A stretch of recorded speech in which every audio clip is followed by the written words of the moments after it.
चलिए आज का टॉपिक है निःशुल्क एवं अनिवार्य बाल शिक्षा का अधिकार अधिनियम 2009।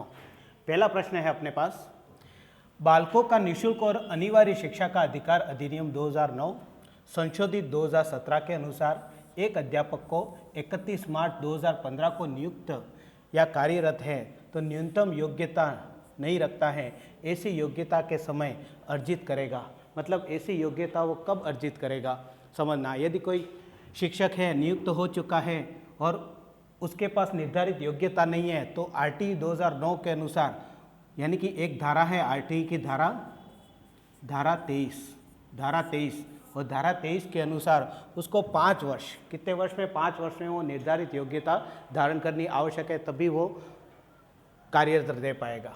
ठीक है, तो धारा 23 के अंतर्गत क्या दे रखा है कि निर्धारित योग्यता उसको 5 वर्ष में हासिल करनी आवश्यक है। अगला प्रश्न है अपने पास, शिक्षा का अधिकार अधिनियम 2009 के अनुसार यदि कोई विद्यालय कैपिटेशन शुल्क लेता है और उसके लिए क्या दंड दिए जाने का प्रावधान है। कैपिटेशन शुल्क मतलब होता है व्यक्तिगत प्रति व्यक्ति शुल्क।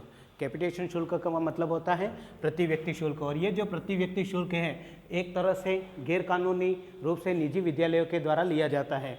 तो इससे संबंधी कोई लेता है तो क्या दंड का प्रावधान है समझना। कैपिटेशन शुल्क से संबंधित धारा, कैपिटेशन शुल्क से संबंधित धारा है 13। धारा 13 में यह उल्लेखित है कि कोई भी विद्यालय, निजी विद्यालय कैपिटेशन शुल्क लेता है तो उसको उस राशि का 10 गुना भुगतान करना पड़ेगा।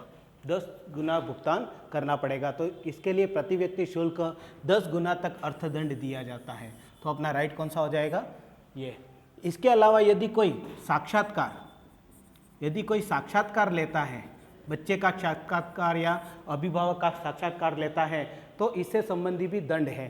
प्रथम बार यदि कोई ऐसा केस पाया जाता है तो 25,000 रुपये साक्षात्कार दंड के रूप में देने होते हैं, और यदि ऐसा रिपीट करता है ऐसी गलती तो उसको 50,000 रुपये दंड के रूप में देने होते हैं। तो ये प्रावधान किया गया है किसमें, धारा 13 में। अगला प्रश्न है अपने पास, निम्न में से कौन सा शिक्षा का अधिकार कानून 2009 के संदर्भ में सही नहीं है। अब इसमें से कौन सा गलत है आरटीई 2009 के अनुसार। तो सबसे पहला ऑप्शन है इसका भाग संख्या 17 बच्चों की दंड से रक्षा करता है। 17 में यानी कि समस्त विद्यालयों में बालकों को शारीरिक और मानसिक रूप से किसी भी प्रकार का दंड नहीं दिया जा सकता। ये कहा गया है किसमें, भाग 17 में, यानी कि धारा 17 में ये कहा गया आरटीई 2009 के अंतर्गत। तो ये तो बिल्कुल सही है। इसका भाग 14 प्रति व्यक्ति शुल्क संग्रहण, प्रति व्यक्ति शुल्क मतलब कैपिटेशन शुल्क, और कैपिटेशन शुल्क की भी बात अभी अपन ने की थी धारा 13 में। तो धारा 13 में है, मतलब यहाँ पर कौन सा, तो ये कौन सा है, गलत है। यहाँ पर 14 दे रखा है। 14 का मतलब क्या है कि 14 यहाँ पर कैपिटेशन शुल्क से संबंधित नहीं है। ठीक है, तो ये किससे संबंधित है, तो उसके आयु से संबंधित दस्तावेज या आयु से संबंधित सबूत से संबंधित धारा 14 है। अगला ऑप्शन है इसमें, इसके भाग 21 में विद्यालय प्रबंधन समिति का प्रावधान है। तो बिल्कुल सही बात है, 21 में विद्यालय प्रबंधन एसएमसी के गठन से संबंधी प्रावधान किए गए हैं। इसका भाग संख्या 28 में शिक्षकों के निजी ट्यूशन निषिद्ध किया हुआ है। मतलब निजी ट्यूशन विद्यालय में पढ़ने वाले बच्चों का निजी ट्यूशन है वो अध्यापक नहीं कर सकता है। इस पर रोक लगाई गई है, किस पर, नियम 28 के अंतर्गत। तो यहाँ पर गलत कौन सा है, तो यहाँ पर कौन सा गलत है, बी गलत है, क्योंकि यहाँ पर कैपिटेशन शुल्क की बात किस में कह रखी है, 13 में कह रखी है। अगला प्रश्न है अपने पास, बालकों को निःशुल्क एवं अनिवार्य शिक्षा का अधिकार 2009 में ऐसे बालक को अनुसूचित जाति, अनुसूचित जनजाति, विकलांग, सामाजिक और शैक्षणिक पिछड़ा वर्ग और ऐसे ही अन्य समूह से संबंधित परिभाषित किया गया है। देखो आरटीई 2009 में धारा 2 में विभिन्न परिभाषाएं दे रखी है, और उन परिभाषाओं में एक परिभाषा दे रखी है, किसकी परिभाषा दे रखी है, असुविधाग्रस्त समूह की। असुविधाग्रस्त समूह में ये सारे लोग आते हैं, कौन से, अनुसूचित जाति, अनुसूचित जनजाति, विकलांग, सामाजिक और शैक्षणिक पिछड़ा वर्ग के समूह किसमें शामिल किए जाते हैं, असुविधाग्रस्त समूह में शामिल किए जाते हैं। यहाँ पर कौन सा राइट हो जाएगा, डी राइट हो जाएगा। यहाँ पर एक दे रखा है विशिष्ट वर्ग, और विशिष्ट पिछड़ा वर्ग मतलब स्पेशल बैकवर्ड क्लास, ठीक है, एसबीसी, एसबीसी। गरीबी रेखा से नीचे मतलब क्या होगा, बीपीएल, बिलो पॉवर्टी लाइन, और आर्थिक पिछड़ा वर्ग ईबीसी, ईबीसी, ठीक है। तो यहाँ पर इससे संबंधित कौन सा राइट हो जाएगा, असुविधाग्रस्त समूह। अगला प्रश्न है अपने पास, निःशुल्क और अनिवार्य शिक्षा का अधिकार 2009 के अनुसार प्रारंभिक शिक्षा के लिए प्रवेश प्राप्त कोई बालक प्रारंभिक शिक्षा पूरी करने तक निःशुल्क शिक्षा का हकदार होगा, ठीक है। यानी कि कोई भी बालक है वो कौन सी आयु तक निःशुल्क शिक्षा है वो प्राप्त कर सकता है। आरटी 2009 के अंतर्गत 6 से 14 वर्ष के बालकों से संबंधी बात की गई है। समझना यहाँ पे एक धारा है धारा 3 और एक धारा है धारा 4।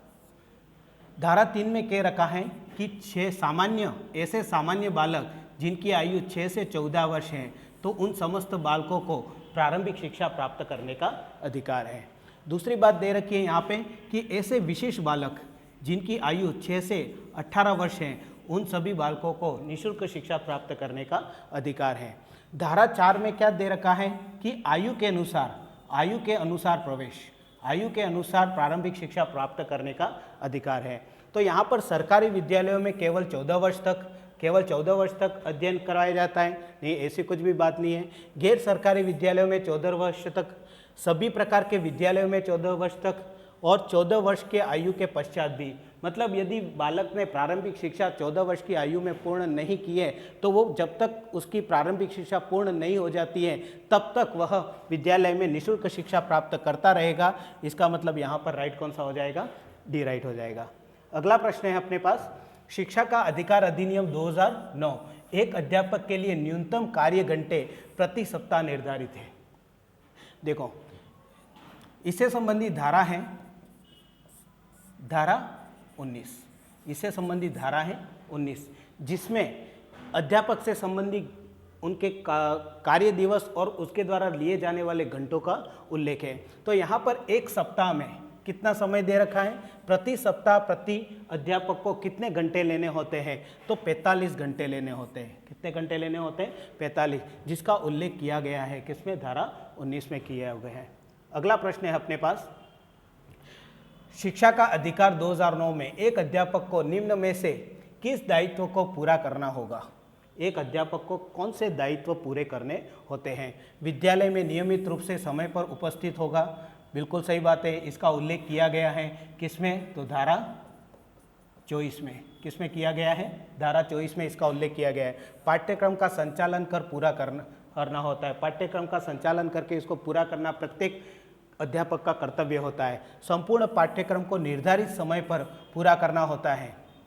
इसमें से सभी, मतलब ये सभी कार्य अध्यापक के द्वारा संचालित किए जाते हैं। इसके अलावा भी बहुत सारे कार्य हैं, जैसे कि पीटीएम का आयोजन करना, निर्धारित जो ट्रेनिंगें आती है उन ट्रेनिंगों को समय पर पूरा करना, और उसके अलावा बच्चों से संबंधित लेखे को संधारण करना, ठीक है। तो ये सारे कार्य उसके कर्तव्य के अंतर्गत आते हैं, मतलब यहाँ पर कौन सा राइट हो जाएगा, सभी राइट हो जाएगा।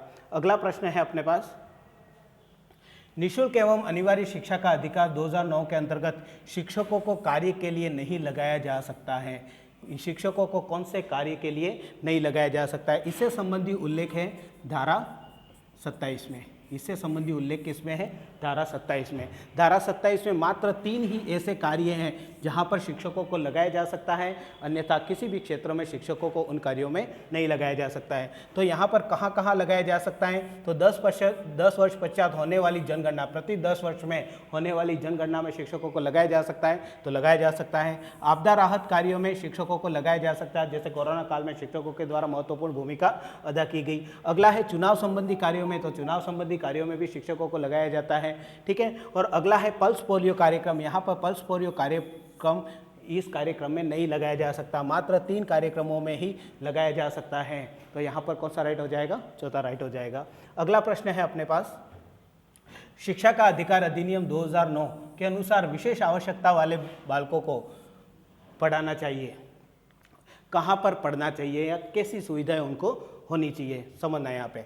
व्यावसायिक प्रशिक्षण केंद्रों में जो उन्हें जीवन कौशल के लिए तैयार करेंगे, घर पर माता पिता और देखभाल रखने वाले साथ उन्हें आवश्यक सहायता उपलब्ध करवाएं।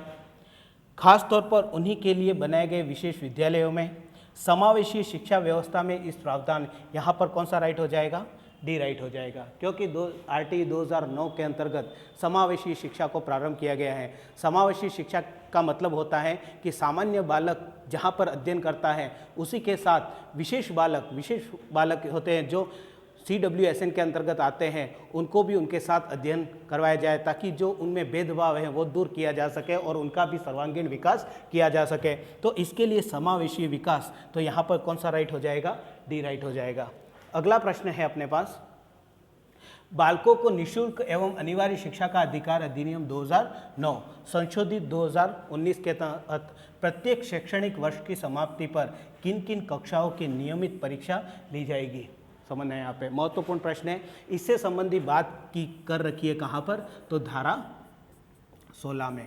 कहाँ पर कर रखी है, धारा 16 में। और धारा 16 में लिख रखा है कि किसी भी बालक को विद्यालय में प्रारंभिक शिक्षा पूर्ण करने तक न तो रोका जा सकता है और न ही विद्यालय से निष्कासित किया जा सकता है। यानी पहली से 8वीं तक किसी भी कक्षा में बालक को रोक भी नहीं सकते और न ही विद्यालय से उनको निष्कासित किया जा सकता है। ये उल्लेख है किसमें, धारा 16 में। लेकिन इसमें संशोधन किया है, कब संशोधन किया है, 2019 में। और 19 में संशोधन करके क्या जोड़ा गया, तो 16(1) जोड़ा गया, 16(2) जोड़ा गया, 16(3) जोड़ा गया और 16(4) जोड़ा गया।